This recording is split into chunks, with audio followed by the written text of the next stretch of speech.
Hello, everyone, and welcome to episode 121 of Two Left Thumbs, your gaming podcast that knows who to call if there's ghosts. My name is Puppiez. I'm your host. Joining me on the cast, someone who may mumble in their sleep, "Hey, have you heard of Facebook gaming?" It's Nate Bramley. How you doing, man? Good, thank you. Thank you so very much for the most meme of welcomes. It's greatly appreciated. it's what we do here, man. You've got to start off on a light note, right? Yeah, absolutely. Breaking the ice. Exactly. So but for those playing at home, who are you and what do you do? Okay, so my name is Nate Bramley, and I am currently the Facebook Gaming Creator Service Provider Program Manager for Australia and New Zealand, and I work at Click Management in Sydney. That's that's a hell of a title, man. Do you have abbreviations for that, or? No, not at the moment. I don't have business cards. I don't have anything because they pay by the character. So, it's going to be quite the struggle to get that on there. But no, it's Facebook Gaming CSP Program Manager for ANZ. There we go. We'll knock out some of the words there. There we go. Perfect. I like it. So tell us a bit about your job. What do you do? How things kind of go for what your position is. Yeah, absolutely. So, work at Click Management and have done since August last year, where they brought me on board to be then the partner manager, now the program manager for ANZ.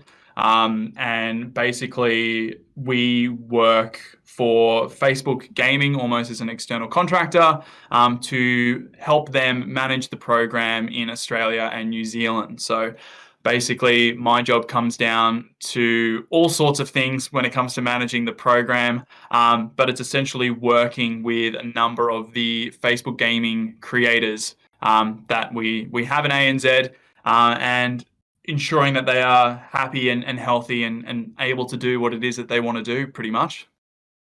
Nice. So, you haven't always been a Click Management. I was looking back. You've had an interesting career path.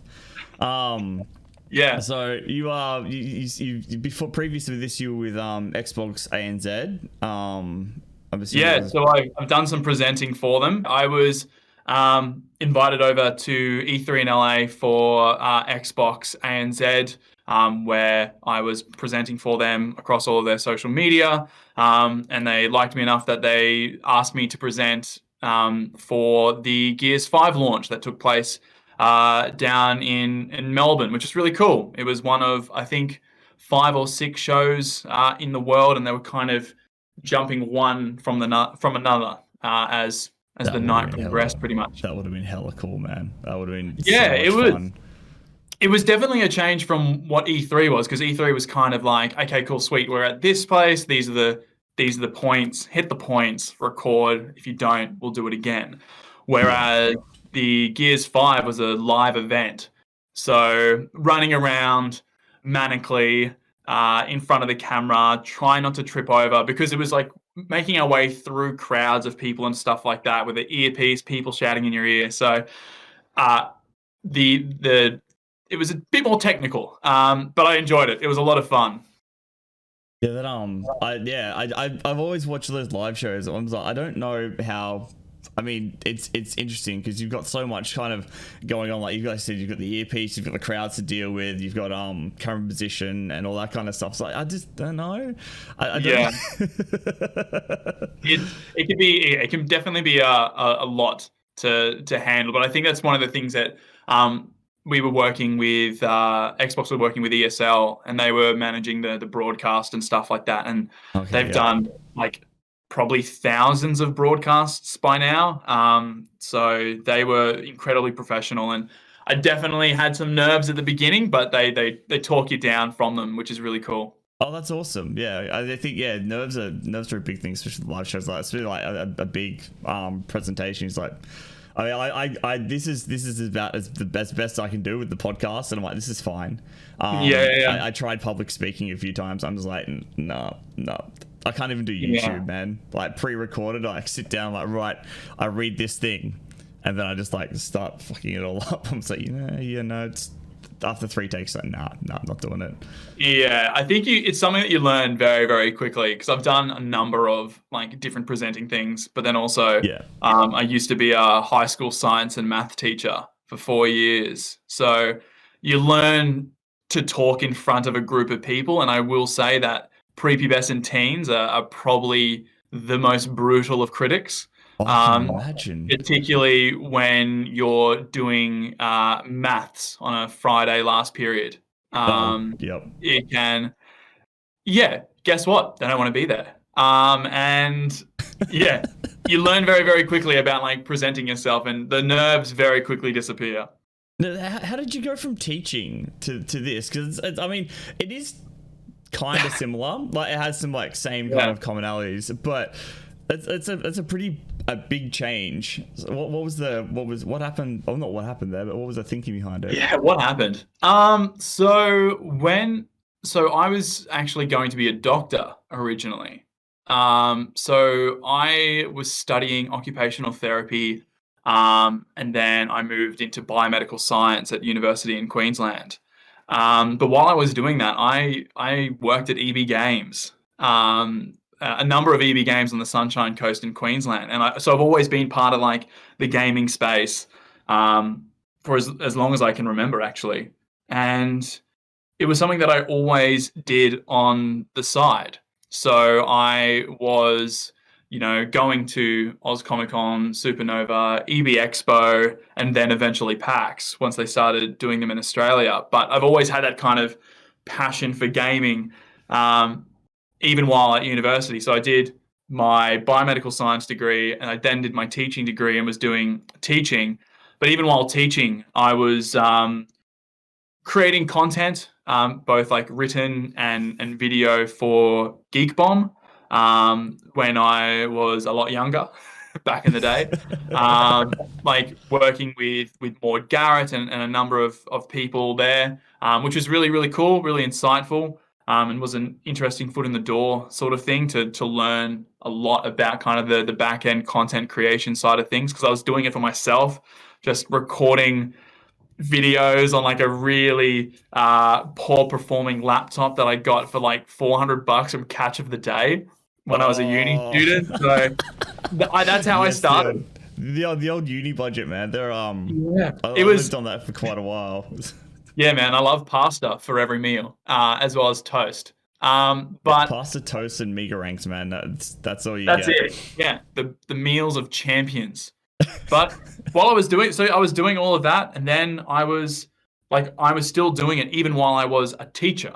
So I would take exams that needed to be marked down to conventions with me, and I would mark some like in the morning and the evening, and then would fly back Sunday night and then have to be teaching on Monday again. So it was a hustle, to say the least. That's a lot of busy work, man. Like I feel that a little bit myself, you do this and like full-time work and managing families. It's not something that can be done easily. No.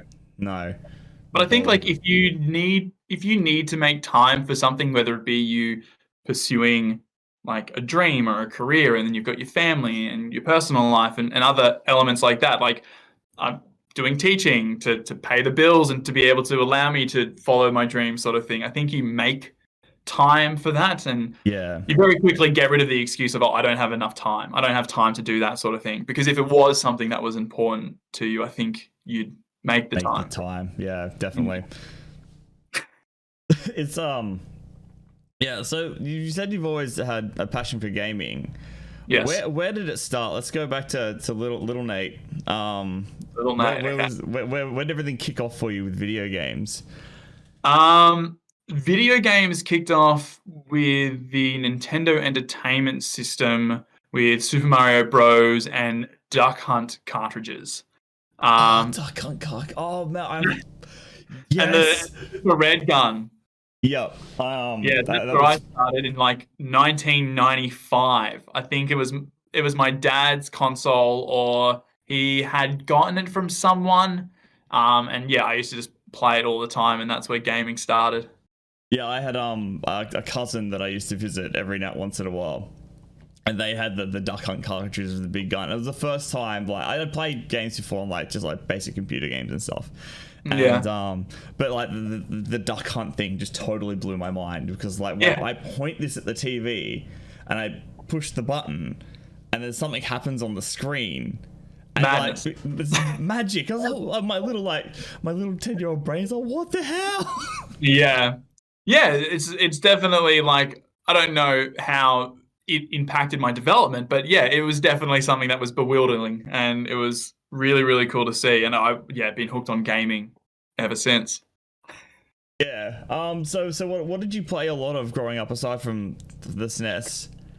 Well, I played. Okay, I don't know if anyone is going to know this, but in 1996, 1997, my mum got a used computer from the high school down the road because there was a government grant that got them to upgrade their computers.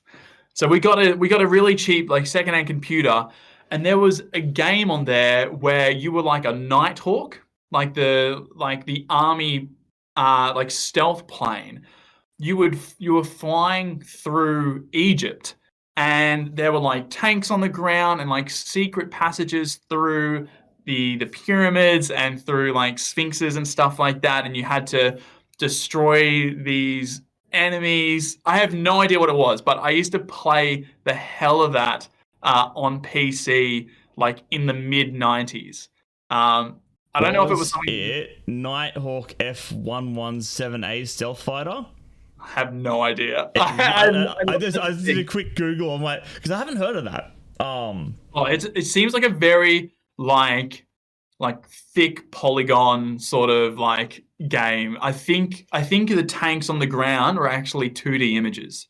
I don't think they were Oh actually wow. 3D renders in there. But you would fly through the pyramids and stuff like that, and there were walls of sand, like waterfalls of sand, and you would like go through them. There were secret tunnels. It was super elaborate, but I played a lot of that on Nice. PC, and then I started making an income in the form of pocket money. Game Oh changer. yeah, that's dangerous right there. Yeah. Um, and I got the PlayStation 1 Slim. So it wasn't the original PlayStation 1. It was the Slim, like it could only fit a disc sort of thing. And it had like memory card slots and controller slots that weren't parallel. They kind of warped around the edge of it a little bit. Nice. Um, yeah, PlayStation with fantastic PlayStation design there. 1. Yeah. And I saved all my money, got some birthday money, thank goodness. And I bought the PlayStation 1 Slim as well as Spyro, the very first Spyro game. And I played that, but I didn't realize that I needed a memory card. And I had spent all of my monies. So I had no more pocket money, no more birthday money. So I left my PlayStation 1 running for 3 weeks while I played Spyro, and I was just pausing it and turning the screen off on the TV that I had in my bedroom. I'm super fortunate to have a little TV.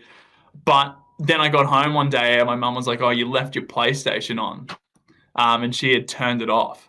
Oh And no. I lost like just 3 weeks of Spyro gameplay, like waking up at 5:30 in the morning to play before going to school. So um, that was devastating That to is me. that is the saddest thing I've ever heard.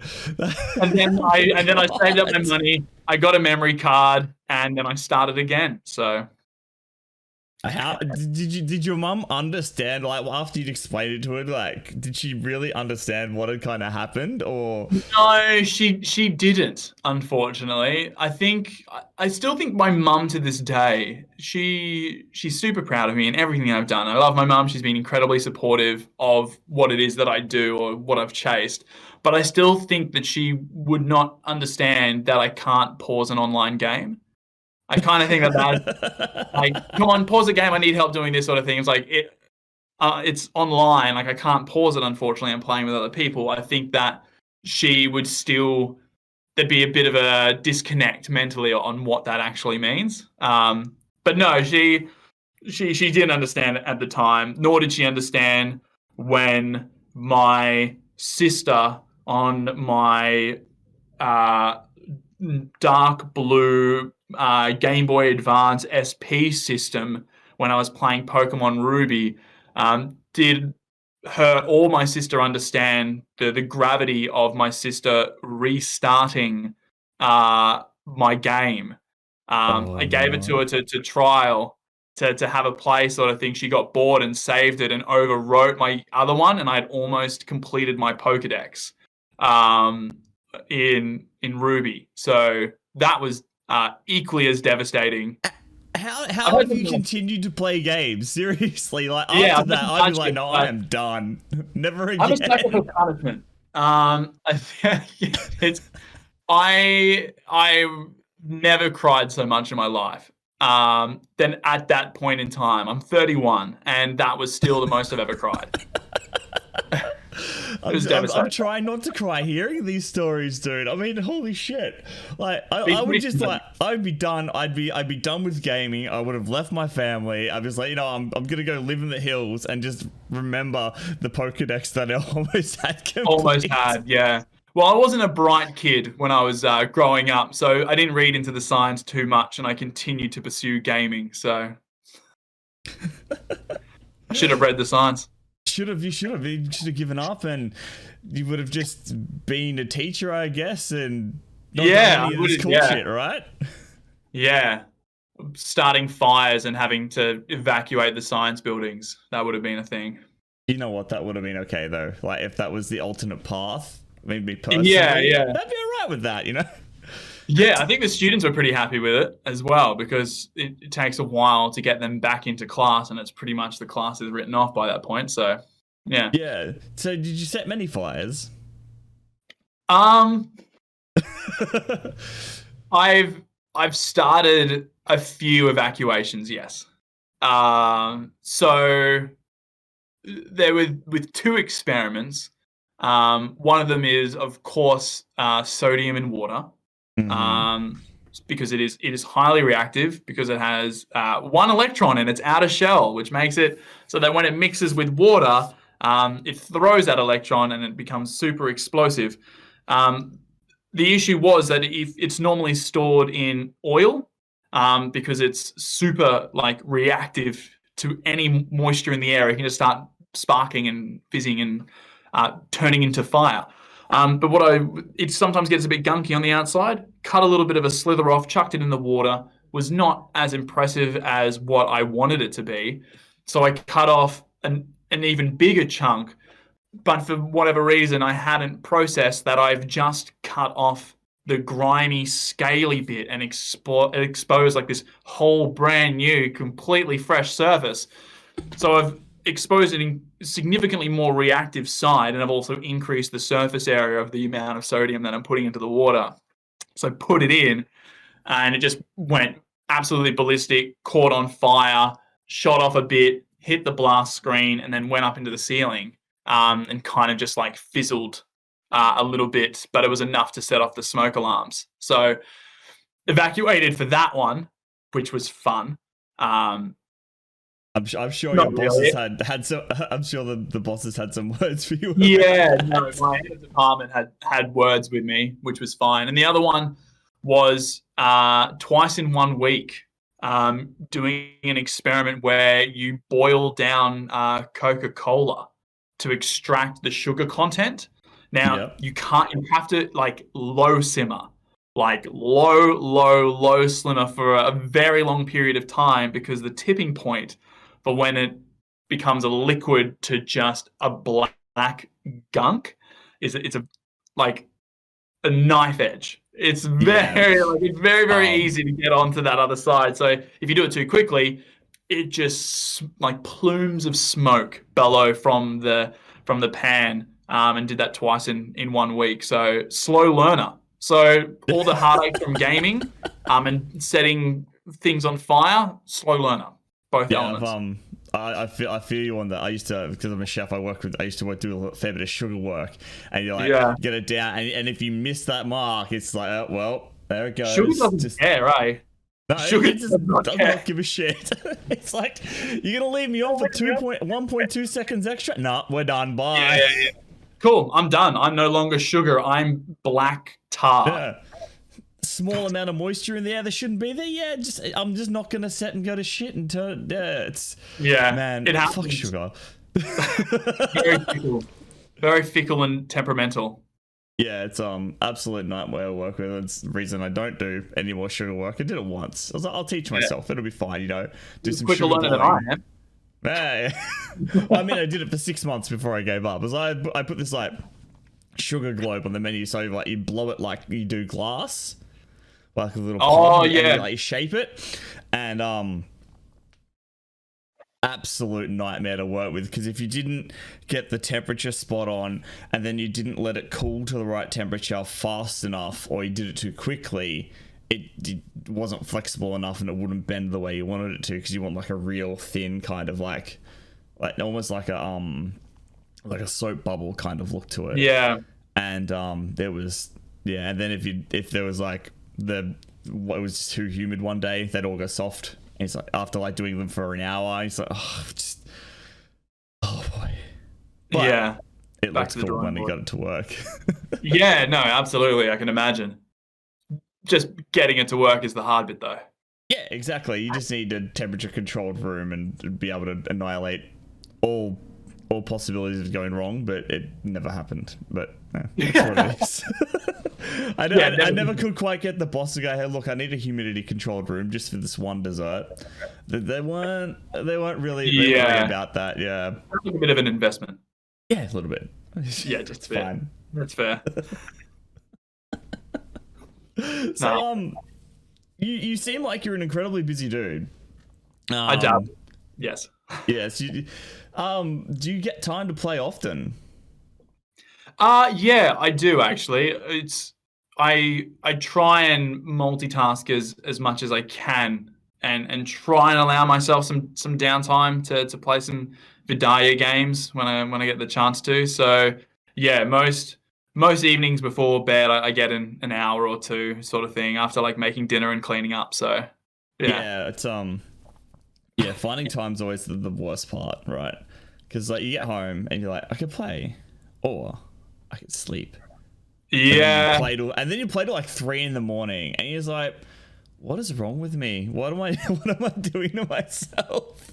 There are definitely those moments where I'm just like, oh, cool, it's 12, okay, it's 1, it's 2, I probably should go to bed, sort of thing. But it's like, one of the things I am trying to do is do the 9 till 5, 6 sort of thing, leaving my laptop at work. Like, Yep. I'm trying my darndest. I suck at it, but I'm definitely trying to kind of be like, cool, it's not work time. Now's the time to relax, and trying to get into the mindset of not feeling too guilty about it, kind of thinking that, hey, if I want to be good at my job tomorrow, I need to rest my body today. And I think like that's sort of the healthier mindset that I'm trying to get into. Yeah, it's a hard one to do. I have this. I mean, I can't physically bring my homework with me because I mean the whole kitchen makes sense. But I mean the emails come in. It's like I shouldn't read that. I shouldn't. Yeah, And, right, I'm bad with I'll email. just check it. I think putting my work emails on my phone was the worst thing I could have possibly done. Now I've got this weird habit. I wake up in the morning. I'm like, I literally roll out of bed and there's an email there about the daily reports from the night before, and that's like my morning coffee scroll. And I'm like, this is terrible. What is it? Like? I should be like, doing something else, like spending time with my kids, getting ready for school. I'm just like, scroll. All right, I can get out of bed now. No, I'm definitely the same. Like waking up and kind of seeing like it's definitely FOMO. It's definitely like a fear of missing out. Yeah. And kind of waking up and just being like, okay, cool, sweet. Like what has happened since my eyes were shut? I've traveled through time, but the rest of the world hasn't. Like, what have I missed? And I definitely find it hard, particularly during the weekends, like not checking Discord because we have all of the partnered creators there, sort of thing, where we sort of thing, and manage the program alongside them. So like checking that can be difficult to not do.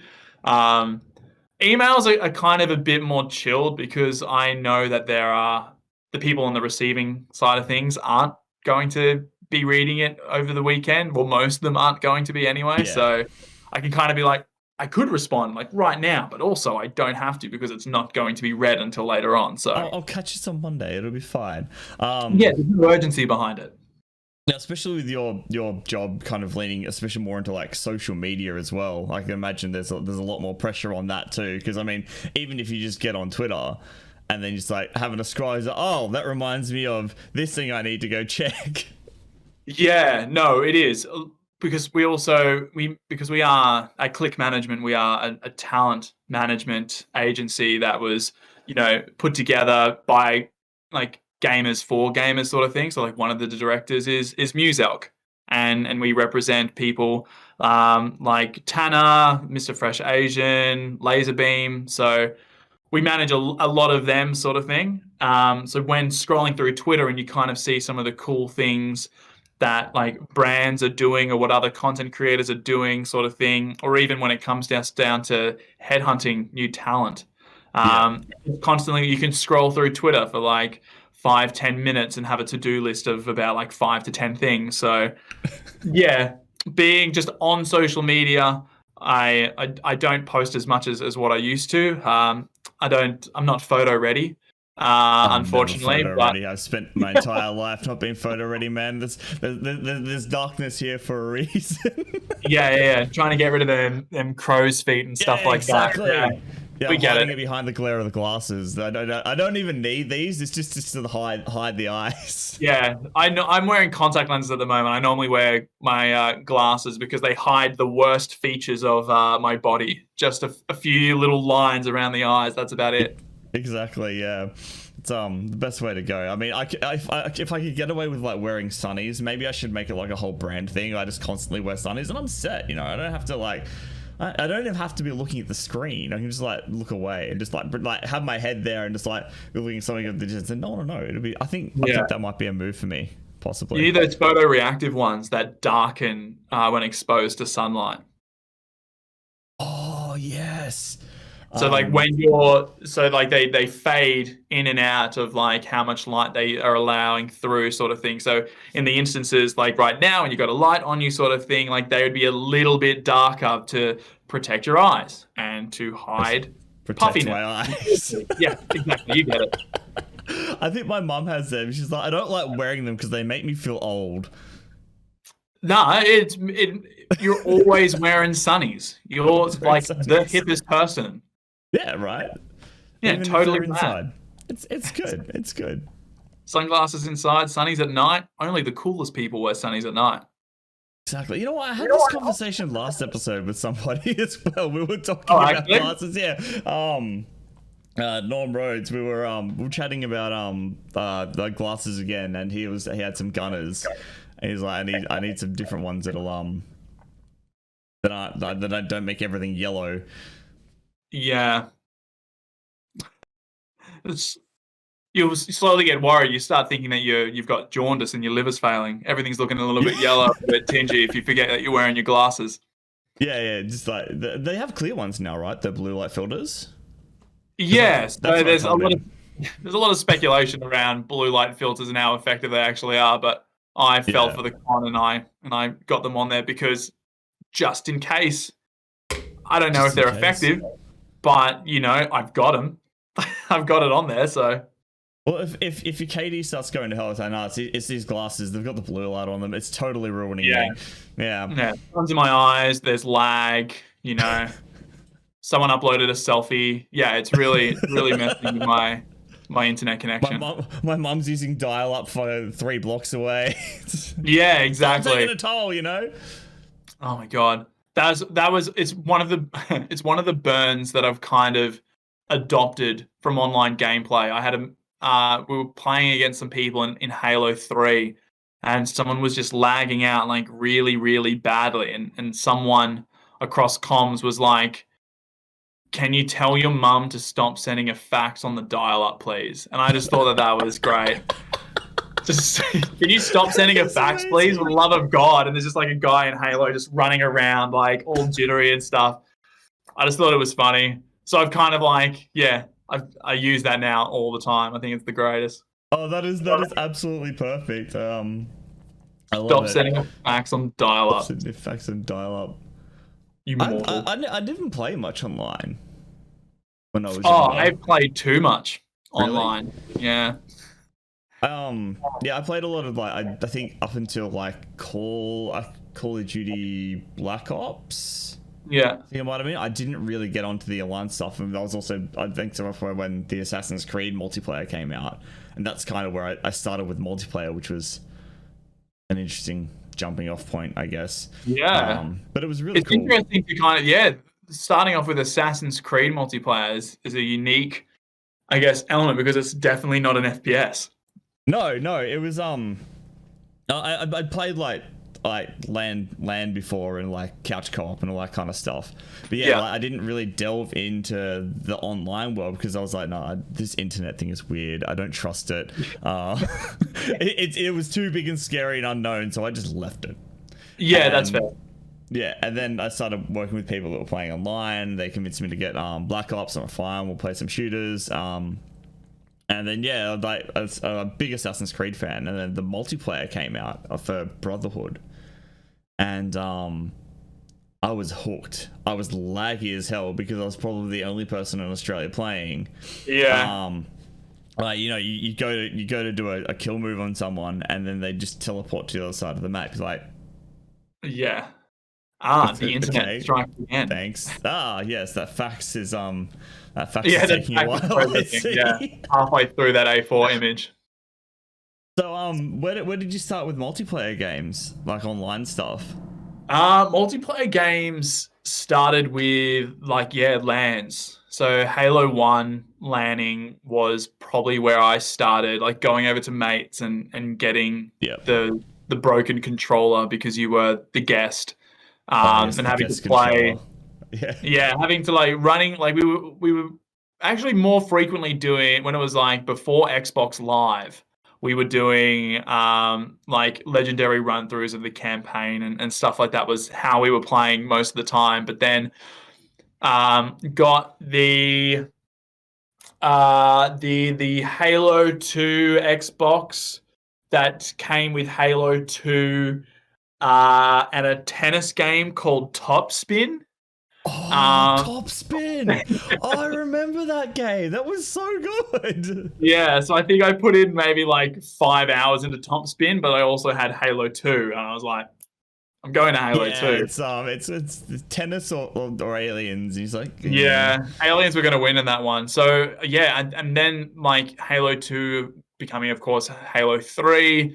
And had like throughout high school had a number of LAN sessions at mates' places. We had it was like one of the first powered splitters, the X-Link something, that it was like, because all the other ones were normally just like you just plug them in and the internet splits, whereas this one had its own power supply. Game changer. But it was 16 of us playing like in one person's house because their parents were away. Everyone chucked in $20. I used to work at Donut King, so at the end of the shift, I put all of the donuts that we were throwing out into a garbage bag and I took them to the party. And we played Halo 3 LAN sessions all night. High on the sugar of all of the donuts that we had ingested. And I came second in that one. So I'm pretty proud with that. And it was because my mate Sonny, if you're watching, he betrayed me at the very end. He, we were kind of like, we had formed a little bit of an alliance and stuff like that. And he noticed that he was kind of creeping away a little bit. So then halfway through, he started killing me as well because it was a free for all for the final match sort of thing. And he started killing me halfway through, and he's like, "Oh, sorry, man, I thought you were someone else. I didn't see you on my radar." And then was picking up the energy sword and like stealth, which for those of you who don't know, the stealth like regenerates every 3 minutes after picking it up, so you got to time that stuff. but he was just running around murdering people with a sword. And I didn't appreciate that. So the post, how would you be? That was probably like some of the best parts of like Halo multiplayer, though. It's just like absolutely betraying your friends and then just bagging on them because it was good fun. I loved Pit, Guardian, Valhalla. In Halo 2, there was Zanzibar that I really liked. Yeah, there was a couple of good maps on there. Did a number of like competitive LAN sessions in Brisbane as well back in the day. Really? So yeah, right. Yeah. Did you get far? Did you get far with that? Not too far. It was more of like a casual hobby thing. We kind of just rocked up after, being out like the night before sort of thing. So like we'd rock up, we'd like fatigued as all hell, we're jumping in. It was just like cool Sunday session of like playing Halo. But then like you'd see other people there that are just like they're all sitting down, they're all wearing matching uniforms, they're cracking their Red Bull simultaneously, and they're all like 2 sips of Red Bull to 3 sips of water and, monitoring their hydration levels. So wow. I'm a competitive person at heart. But I'm not like looking up at the sky and being like, the sun is at this degree, so it means that it's 10:21 a.m. I now need to crack open a Red Bull can. Like, I feel like that's what some of those guys were kind of working towards, but good on them. So yeah, I mean, I never understood that competitive mindset. Like, I mean, sure, you want. It's interesting because like you want your body to be performing at peak, especially like, and with competitive video games. It's you need to be alert. But yes. I mean, why not just don't drink Red Bull? Because it's not. Yeah. Just drink some water and have some food. It's not gonna. Yeah. I don't know. It was weird. There was one time, I'm just having PTSD flashbacks now. There was one time where there was a guy who was like one of our teammates couldn't make it. So you always have floaters that are just floating around the comp, and they've got like their screens and their Xbox and their games and their controllers. They've got all this stuff in like a huge backpack. They've got power boards and everything. I'm like, I'm good to play if you guys need me. I'm like, okay, cool, we need you, sort of thing. And he starts handing us out like his card, and he's like, and it's on paper. It's not even like card. It's just on a piece of paper, and it's all like rainbowy and stuff like that. And he's kind of going like, oh yeah, I do like custom controllers and Xboxes and stuff like that for people. So he was there as a side hustle. We get in, and for those of you who don't know, this is going to sound like so petty and stupid, but for those of you who've done competitive Halo, you might understand. He loads into the game and he loads as an elite. So he's playing as the elite skin sort of thing. And there's a bit of speculation about like headshots and placement and stuff like that when it comes to elites. But one of the other team members go, hey, one of your guys is an elite. You need to change it because you're not allowed to do that. I'm like, yeah. And we're like, dude, make sure you change it to the Master Chief sort of body. And he's like, oh, how do I do that? The second he said that, I knew that we were not going to go very far in that competition. And he pulls out like the fingerless gloves. He pulls out his Red Bull, and he's kind of just sitting there, and he's alive. So he's alive. He's still in the game alive. He puts his controller down, and he reaches for the Red Bull, takes a sip, and then puts it back, and he dies like once in the game sort of thing. Then picks up the controller and just like waits to respawn sort of thing. I'm sitting there next to him, losing my mind. Because I'm just thinking, like, mate, we're in a competition. Can you please not just stop playing, like, at intermittent, like, stages throughout the game, please? It'd be greatly appreciated. And he's like, oh, sorry, what's that? Oh, I can't hear what you guys are saying. Like, he's listening to music while he's playing. He's not even listening to the game. Oh, my God. And I'm, like, pulling my hair out. I've got my mate, Sonny, the guy who betrayed me. I used to play comps with him. And another guy called Dom, who was a year or two below us in high school, who we all just wanted to beat this kid up. It's like, taking around back after the match, right? You. Oh man, never again. If we didn't have a full team, we weren't competing. That's what it was. Wow, the guy, he was total. You can tell he's total there just to sell his controllers. Yeah. Yeah, he's like, oh, they'll not remember me because I was terrible because I didn't have my custom controller.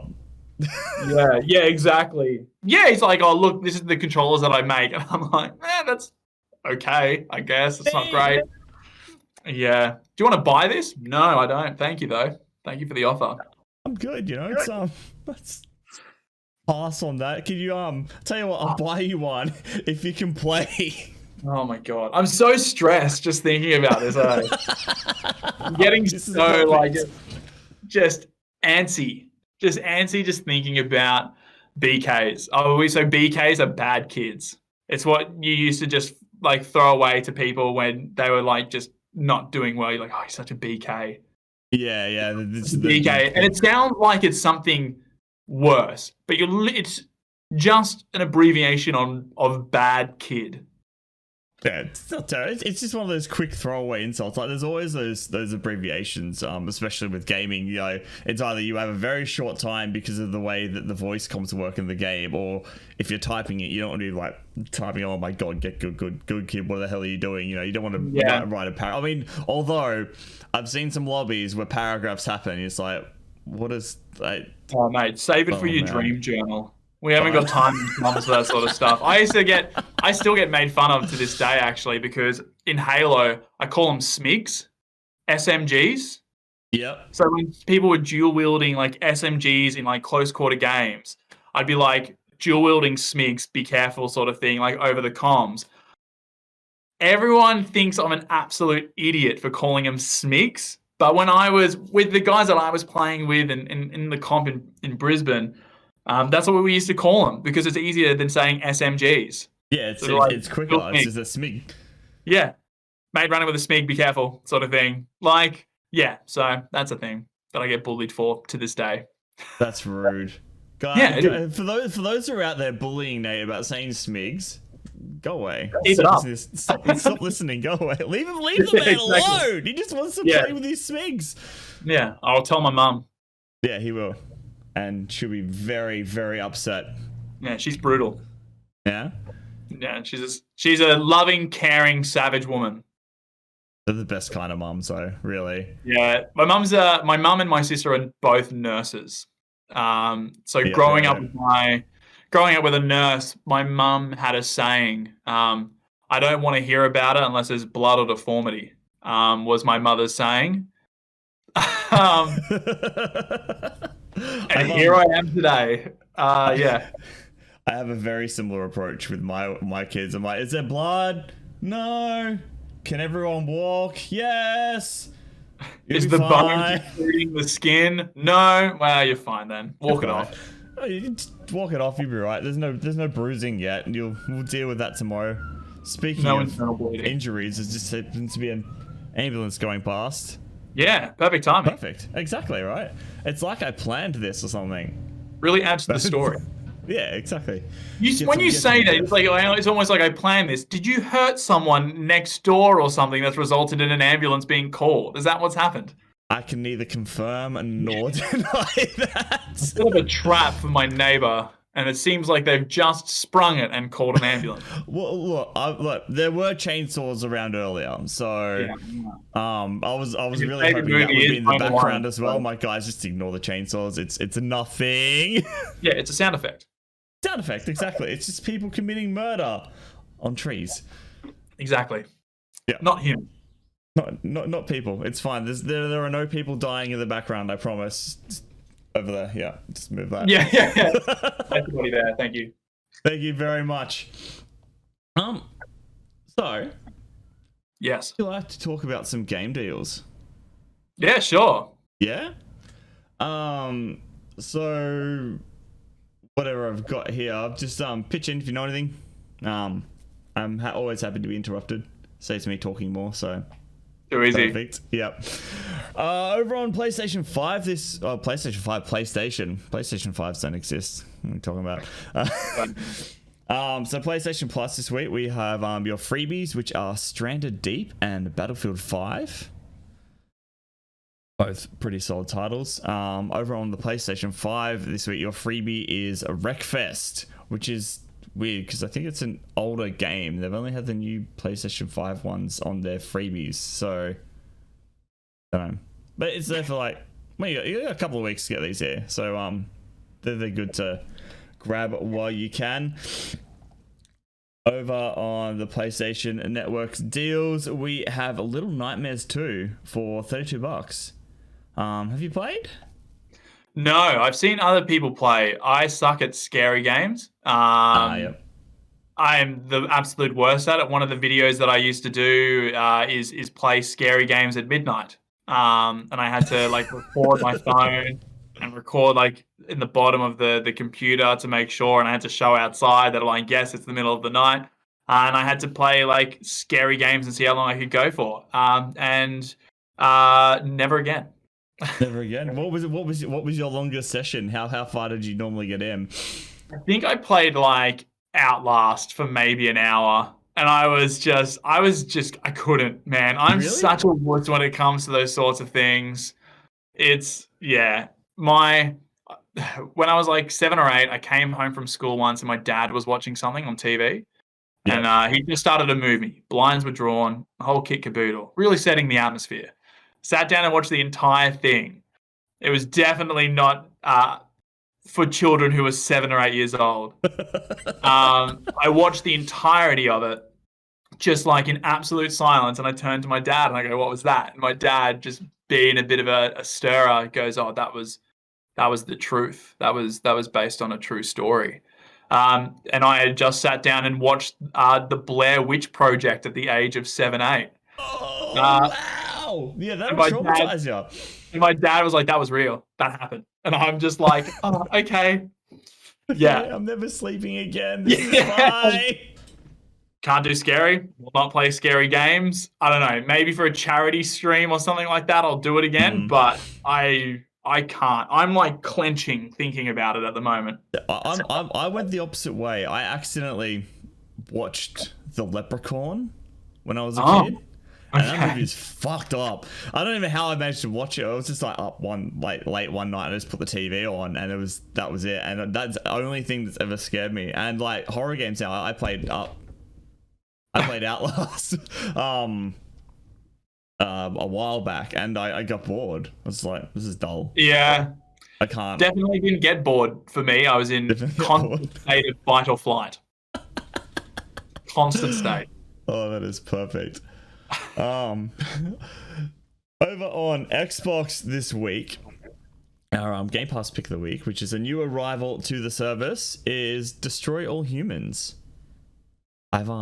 This game looks hilarious. It's got that classic kind of 80s humor to it.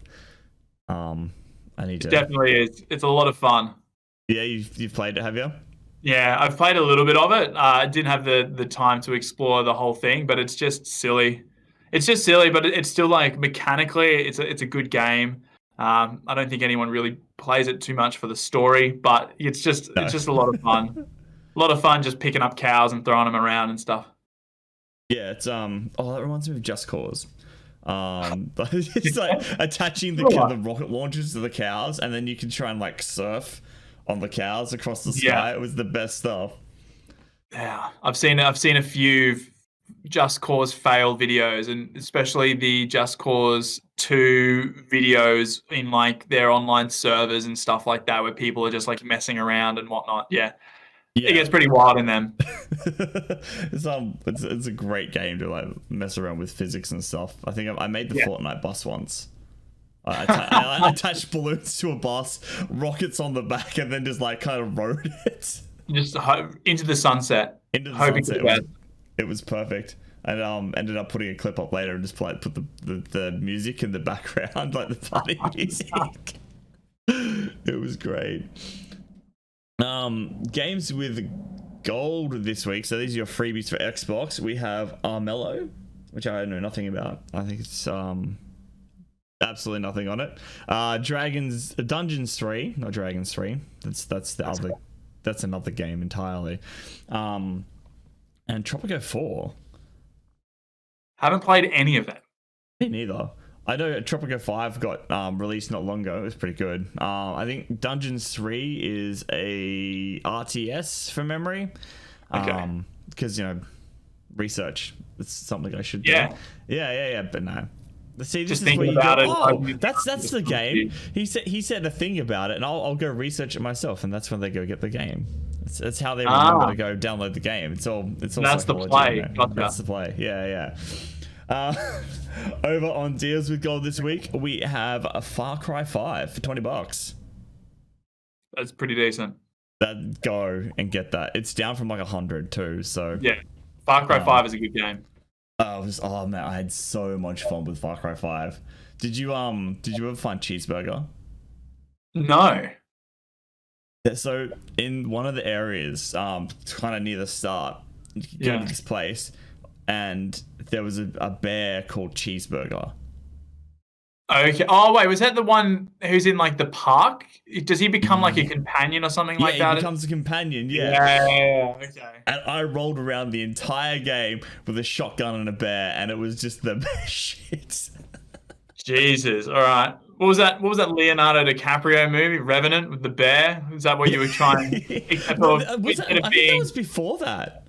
Instead of you being enemies, you were friends, and it's alternate universe. Yeah, you killed people together. Yeah, we just happily went on a murdering spree and deleted a religious cult. As you do. Yeah, as you do. You know, that's what you do when you have a bear. You just go find a cult and say, "Oh, here we go. We're going cult hunting." But only if you have a bear. Only Nothing if you else. have a bear. Don't do it any other time, because the bear is safety, the bear is love, the bear is life. You you don't want to go without the bear, otherwise it's a bad time. Absolutely. Just shotguns will not get you far. Over on the Switch this week, they are having an anime sale. They're bringing out the puns this week. So you've got titles like Jump Force Deluxe Edition, One Piece Pirate Warriors, all the Naruto games, and God Eater 3, ranging from about $6 to $25. So Switch have done this new thing now where they don't just list like a whole bunch of stuff that's for sale. They pick a developer or a theme, and they go, all right, here's a bunch of games. Go nuts. I've heard the Jump Force is pretty good. Yeah. I'm a huge anime weeb as well. Oh, good insight, because I'm not well versed in the world of the weebs. I've played most of the Naruto games. I've actually got Sasuke's curse mark from Naruto on my back. What absolute weeb. And I also have, I don't know how well you can see it, I also have Deku from My Hero Academia on my forearm. Nice.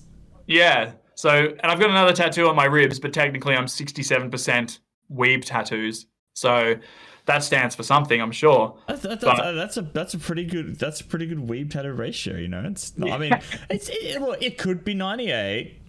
It could be higher. It could be higher, but significantly higher. I'll work on it. Work on it. 67's not bad. That's a good start. You're over, you're over 50, so you're like more than half a weeb. So that's okay. Yeah, absolutely. I'm striving to increase that percentage as much as I can. Excellent. I look forward to your progress in your ascension to weebhood. It's a grind. It is a grind. Especially tattoos, man. Tattoos are expensive. Yeah, they can be. They absolutely can be. I got one. I've got two the last couple of months, and just it's like, oh, okay, righto. I want more. But I've just like whole sleeve planned. They're like, yeah, it's gonna cost you a couple of grand. I'm like, yeah. But that's custom. That's custom art, baby. It is custom art. Art. My biggest concern is having to take time off work to do it, because I can't get my hand and like my arms dirty. Yeah, no, I think having an open tattoo while in a kitchen, not a medical professional, so don't take anything that I say as serious, but like maybe having an open tattoo in a kitchen is bad. Hypothetically.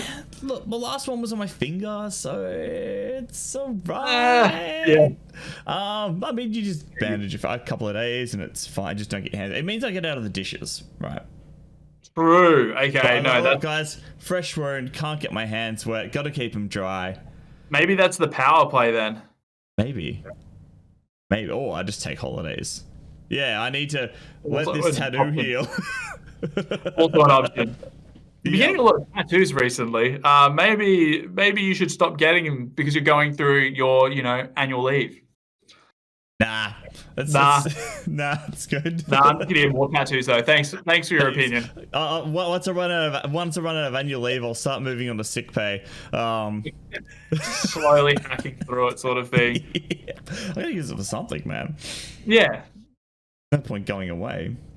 It's boring. Not now, at least. Get tattoos. Yeah, exactly. Over on the Epic Store, our final freebie for this week is The Lion's Song. It's a narrative adventure game set in early 20th century Austria. Interesting. Yeah, it's very kind of a pixelated kind of grayscale vibe to it. Okay. Aesthetically, it's really nice. You get like the is it sepia? Like those kind of browns and then grays through the whole thing. It looks really, really cool. It's just a point and click adventure. Hi words. Yeah. But it looks really neat. Nice little sweet game. Something a little wholesome, which is always wholesome games are always good. You don't get we need a often. little bit of that. A little bit of that in the world. We do indeed. But that is all she wrote for this episode, ladies and gentlemen. That's all we've got. That's our freebies. That's Nate. Hi, I'm Nate. Have you heard of Facebook gaming? Living the meme. Living the meme. Do you think you'll ever live that down? I don't think so. I think I'm not too mad at it because it just means that I've been very prevalent within the Australian games industry, so much so that people that I've worked with in the past decided to turn me into a meme. So, I'm pretty sure I've made it. I'm pretty sure I could retire now knowing that I've become a ANZ exclusive meme. You don't even have to do your job now, though. Like, not as much of it. Like, it's like, have you seen this meme? And that you said. I'm just worried because I've done like videos and advertisements for like Nerf and for oh my gosh, what is it? Sour Patch Kids. So I've done like advertisements for them, and I've got a couple of friends who are aware of that, and they're like videographers and editors and like producers and stuff like that. They work more on the creative side of things, and whenever they see me at conventions or whenever they see me out, they kind of like walk up to me and they go, say the line. Say the line sort of thing. They look down the barrel of the camera and go, Nerf or nothing. Like, or first they're sour, then they're sweet. Oh, it's so embarrassing. You've got the holy trinity. Look, man, I would be in a Nerf commercial if they asked me to. That'd be amazing. Yeah, like Nerf, one of the coolest things you'd be in an ad for. Yeah, a lot of fun to work with. Yeah, but you've got like the holy trinity. You've got food, you've got toys, and you have video entertainment. So you're set. You've got a phrase for each. All across the board. All across the board. You're done. Acting, singing, and dancing. I'm a triple threat. There we go. Watch out. Thank you so much for taking time and hanging out. Very much appreciated. I know you're a busy dude. So where can the people find you and the things that you do? People can find me on all of the things at Nate Bramley. I was very fortunate enough to be able to get that for all of the socials, so you'll be able to find me there. Pretty impressive. I mean, the whole point of having a name is being unique. So, I mean, it kind of makes sense, but still. And it's just my name. It's nothing different. Yeah, exactly. So I know, but I think it makes it easier then because people then who've never met me can kind of address me as just Nate. They can kind of just, instead of, I don't know, screaming out like an internet handle, my gamer tag, for example, is Sweets. Yep, right. Okay. Because when I was playing duos competitively with a mate of mine, we thought what would be the most infuriating name that someone could get angry at. So my name was Sweets, and his name was Buttons. And it was quite funny watching people rage quit, but also have to say your gamer tag at the same time. So that's why we created them that way. Nice, perfect. Yeah, I have that problem now where people know my first name. but they refuse to use it because no, you're Puppies now. And like, no, that's not your name. Your name is Puppies. It can't be Jason. It doesn't sound right. Just no. Yeah, I don't like change. This is the way. This is the way. I mean, I've had this handle. I've not this handle, but a version of this handle for like over 10 years. Oh, I'm probably the same actually. Yeah, Yeah. I think so. It's been a while. So everyone I've ever met in my adult life, like, because again, I don't have much of a social life outside of work because of the hours. So I play with people online. So this is just who I've become now. It's me. Yeah. My real life persona doesn't exist anymore. It's just Puppies everywhere. The online is transitioning into the offline. Yeah. It's terrible. But yeah. Ladies and gentlemen. That's a long-winded way of saying what my socials were and stuff like that. So thanks for indulging me. That's okay. You're welcome. I like to indulge, man. We got to make our guests feel at home, you know, and give them what they need to tell us cool stories, because that's what we're here for. Thank you. That's all right. If you would like to find the podcast, if you're new here or if you're old and you haven't done it already, shame on you. You can find us over on Twitter at @left_pod, over on Instagram at 2leftThumbsPodcast, and on YouTube, where the video version of this will be uploaded probably by Friday, depending on YouTube things. We don't have a cool channel name yet because we're not cool enough to unlock that, but we're working on it slowly. But we'll leave the link for everything, of course, in the description. Nate, thank you again for coming on.